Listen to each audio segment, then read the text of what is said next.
Yes! Qadrdonlar, tabriklashinglar mumkin. Biz yana bir mukofotni qo'lga kiritdik.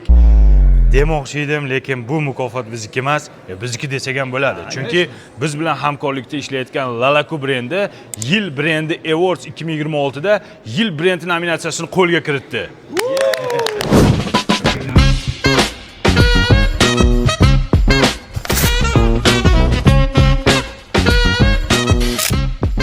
2025 yilda O'zbekistonda bolalarning sog'lom rivojlanishida qo'llab-quvvatlashda ishonchli hamkor bo'lishga intilishidagi yutuqlar uchun Lalaku.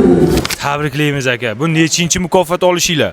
Bu xudo xolasa 3-yil padriyat olishimiz. 3 yildan beri bermasdan kelyapti ekan, berib turinglar boshqalarga ham.